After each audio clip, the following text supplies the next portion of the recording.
Fala, gente, tudo bem? Hoje, dando sequência aos nossos estudos do estudo aprofundado da doutrina espírita, seguimos no livro 3, o módulo 4, Aprendendo com as Curas, roteiro 3º, Obsessões Espirituais. E para a gente dar sequência ao nosso estudo, a gente escolheu pegar alguns trechos das obras básicas e a gente começa logo com a Gênese, no seu capítulo 14, item 46, aonde Kardec vai nos dizer assim: a obsessão decorre sempre de uma imperfeição moral que dá ascendência a um espírito mau. Essa fala de Kardec, ela vem reforçar o conceito de que o obsessor ele não é um elemento apartado do obsidiado. Existe uma simbiose entre os dois. Perceba, a obsessão decorre sempre, quer dizer, é uma regra, toda vez. Decorre do quê? Decorre, ela acontece por consequência disso. Do quê? De uma imperfeição moral. Quer dizer, o obsidiado é o responsável por essa imperfeição moral. E por imperfeição moral, vamos lá, entendendo que somos todos espíritos de terceira ordem, aonde as imperfeições morais, elas estão em muito maior número que as nossas qualidades. Então, por isso que a obsessão é algo tão comum. Por quê? Porque ela decorre das nossas imperfeições morais e todos nós temos essas imperfeições, né? No nível que for, né? Então, uma obsessão decorre sempre de uma imperfeição moral. Todos estamos, portanto, suscetíveis a sermos obsidiados. E aí ele vai dizer que dá ascendência. Ascendência refere-se ao grupo familiar, ao grupo social, ao povo, à origem. Quer dizer, por conta dessa imperfeição moral, todo grupo espiritual que também comunga dessa mesma imperfeição moral, ele tem a possibilidade de se adentrar na nossa mente e a partir daí comungar conosco dessa mesma referência. É o que a gente fala muito da sintonia. Então, para que eu seja obsidiado, eu tenho que ter sintonia. Como é que acontece essa sintonia? Bom, acontece igual àquela imagem do rádio. Você tem uma imperfeição moral, e do outro lado, um espírito tem também uma imperfeição moral e ele comunga, ele sintoniza contigo, ele entra em contato. Esse contato vai depender, claro, da intenção do espírito, né? Não vai ser por acaso. Muitas vezes o espírito, nós já tivemos relações positivas ou negativas com esse espírito e ele vai se aproximar de nós usando essa porta, né? E, claro, Kardec usa aqui essa referência para se dirigir à questão da obsessão, mas comungar com o espírito é uma coisa que independe de objetivo. Então, pela oração, eu estabeleço uma comunhão com os espíritos mais elevados, percebam? Então, se eu estou orando com o meu coração, não é aquela repetição, aquela fórmula, aquilo ali não funciona. Tem que estar no campo da moralidade, no campo do sentimento. Então, a partir daí, eu comungo também com o espírito mais elevado. Daí a importância da oração, né? Como nós vamos ver mais para frente. Agora a gente sai da Gênese e vai para o Livro dos Espíritos para reforçar essa ideia com algumas perguntas de Kardec. Vamos para a questão 467. Ele vai perguntar assim, ó: pode o homem eximir-se, quer dizer, ficar de fora, da influência dos espíritos que procuram arrastá-lo ao mal? Então já está falando de obsessão, né? Arrastá-lo ao mal é o termo que a gente usa para definir uma obsessão. A resposta dos espíritos serão: pode, visto que tais espíritos só se apegam aos que pelos seus pensamentos os atraem. Pelos seus pensamentos os atraem. Quer dizer, a ideia da sintonia. Dentro dessa linha de construção das nossas sintonias, os espíritos vão falar: olha, presta atenção no que tu está pensando, que isso está te vinculando a algo no plano espiritual. Se é bom, tudo bem. Se não é tão bom, então aí você vai estar estabelecendo vínculos e vai colher desses vínculos aí, possivelmente, uma obsessão. como é o que nós temos aqui. A questão 473 vai dizer assim, ó, pode um espírito tomar temporariamente um invólucro corporal de uma pessoa viva, isto é, introduzir-se num corpo animado e obrar em lugar de outro que se acha encarnado nesse corpo? Essa questão, ela lança bastante luz nas ideias que nós estamos tentando construir aqui, né? Por quê? Porque o homem, naturalmente, ele vai se sentir conduzido a depositar a responsabilidade dos seus atos em outras pessoas. Então, a obsessão é uma excelente oportunidade de você construir exatamente esse tipo de narrativa, né? Você pratica um ato equivocado e fala, mas eu estava obsidiado, mas espera aí. Pelo que a gente viu até aqui, a gente já consegue saber que a origem de uma obsessão está em mim. Aquela moral do obsessor tem que estar aberta em mim também. Então, nós somos co-construtores da obsessão e nós vamos ver que o obsessor não exime aquele que pratica o ato da responsabilidade pelo ato, né? Então, não podemos usar o obsessor como uma desculpa. Então, note aqui, pode um espírito tomar temporariamente um corpo de uma pessoa viva e obrar no lugar dessa pessoa? A resposta é a seguinte: o espírito não entra em um corpo como entras numa casa. Não acontece. Segue.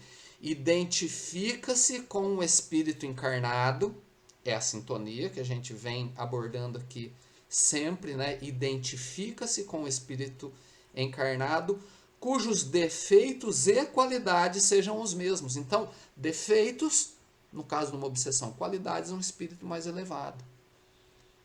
A forma de relacionamento é a mesma. Então, identifica-se com o espírito encarnado, cujos defeitos e qualidades sejam os mesmos que os seus, a fim de obrar conjuntamente com ele.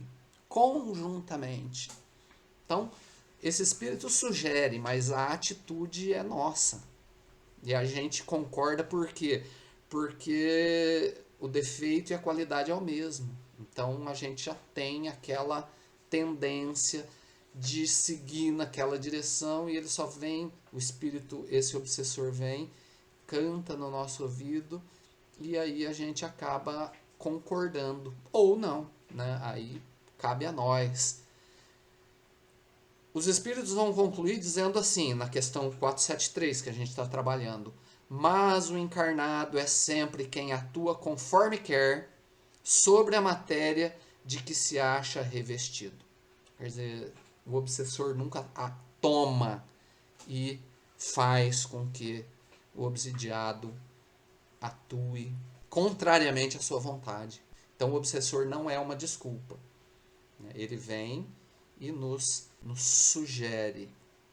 Vamos deixar claro, desde a 473 nós estamos tratando de dominação, né? Quer dizer, é aquele tipo de obsessão mais severa, mais grave. Mesmo na dominação, nós vemos que o espírito que nos obsidia, ele não tem poder de ir contra a nossa vontade. Então, questão 474.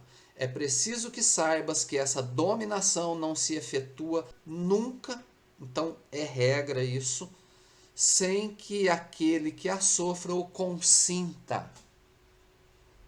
Então, mesmo na dominação, há de haver o consentimento do obsidiado, né? E ele vai falar, esse consentimento quer por sua fraqueza, quer por seu desejo. Pois bem, seguindo agora para a questão 479.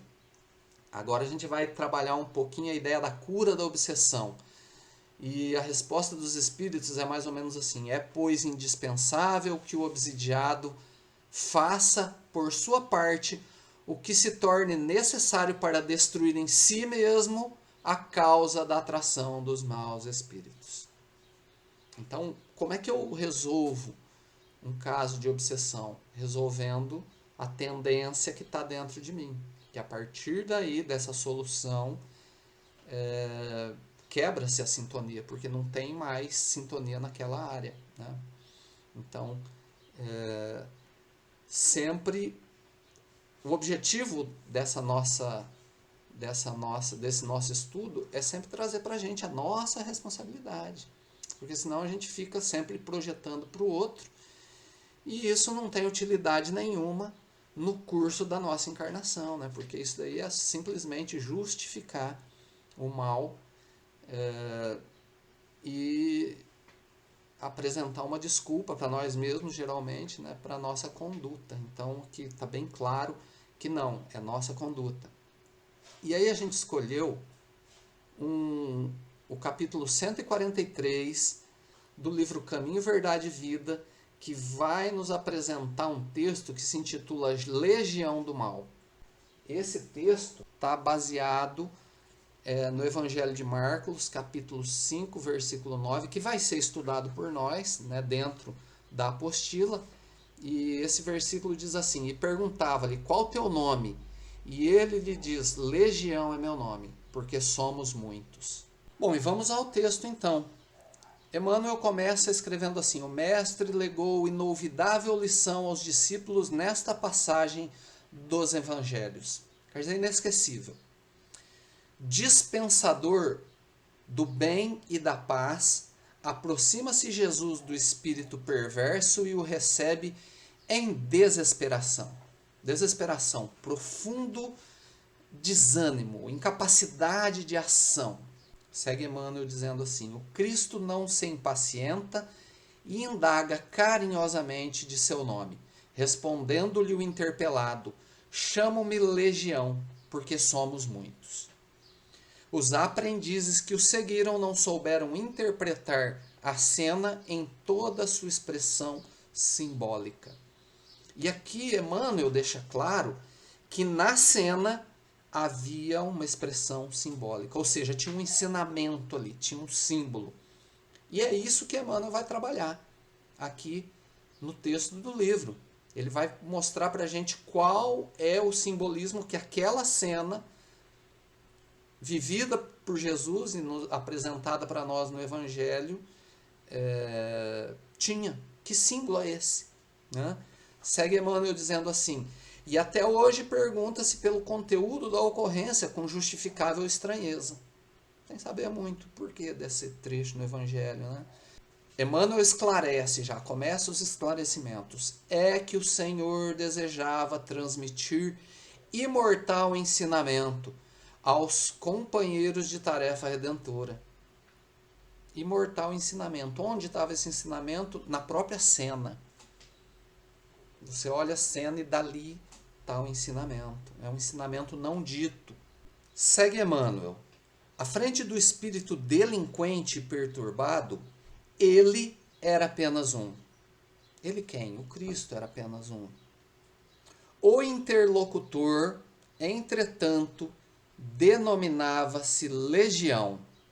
Representava maioria esmagadora. Representava, simbolizava. Então, o interlocutor, Legião, simbolizava a maioria esmagadora.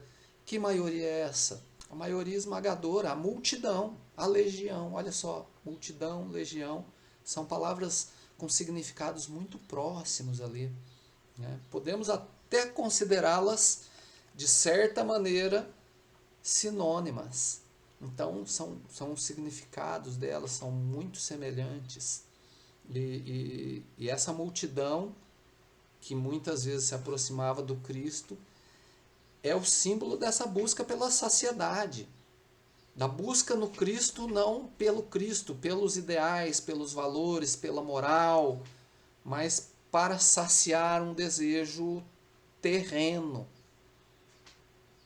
E aí, Emmanuel não termina o parágrafo aí, porque ele coloca uma vírgula. Então ele já definiu que existe esse simbolismo do lado de fora, que refere-se ao planeta como um todo. No entanto, ele segue dizendo assim, ó, personificava a massa vastíssima das intenções inferiores e criminosas. Aí levou para dentro da gente, está falando do indivíduo. Ele fala da massa, do planeta como um todo, e agora leva para dentro do indivíduo né? Porque quando ele usa essa palavra, ele está se referindo às qualidades de uma pessoa, do indivíduo, da persona. Personificava a massa vastíssima das intenções, o que rege o meu viver, né? A intenção, o que motiva o ato. Lembra da intenção da viúva no conto do óbolo da viúva? Não é uma parábola, é um conto, né? A viúva vai lá e coloca uma moedinha bem pequenininha, o menor valor que tinha, mas pela intenção dela, o Cristo fala, ela deu mais do que todos.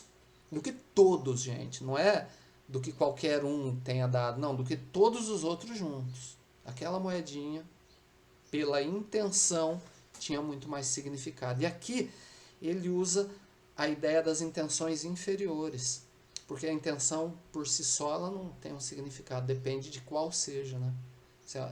Tem intenções fantásticas que vão possivelmente produzir atos fantásticos, e tem intenções nefastas que vão produzir atos nefastos, né? Então fala da legião dentro de nós, porque também dentro de nós existe essa multidão de ignorância.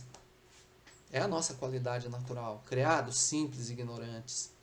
E ainda temos muito conteúdo, muito conhecimento por agregar no nosso espírito, até alçarmos a condição de espírito puro. Então tem muito chão, muito caminho, muita aula para a gente aprender. E é disso que ele está falando aqui, né? Primeiro do lado de fora, das multidões do mundo, multidões de indivíduos, e depois do lado de dentro, da multidão da nossa ignorância mesmo, né? Que coisa impressionante. Segue Emmanuel dizendo assim, ó, revelava o mestre que por indeterminado tempo o bem estaria em proporção diminuta comparado ao mal em aludes arrasadores. É o tipo do planeta, mundo de provas e expiações. Vai lá procurar a definição que os espíritos nos dão desse tipo de mundo. Mal sobrepuja o bem. Aqui está praticamente a mesma definição aqui no texto de Emmanuel. Segue Emmanuel dizendo assim, ó, se te encontras, pois, a serviço do Cristo na terra, não te esqueças de perseverar no bem, insistir no bem. Porque é dessa insistência que você vai transformando a multidão, a legião, em algo sublimado. Então não te esqueças de perseverar no bem dentro de todas as horas da vida, convicto de que o mal se faz sentir em derredor, à maneira de legião ameaçadora, exigindo funda serenidade e grande confiança no Cristo, com trabalho e vigilância até a vitória final. Então é isso que nós temos para o dia de hoje. A gente deseja a todos aí uma semana de muita paz e, se Deus quiser, nos encontramos nessa noite. Grande abraço!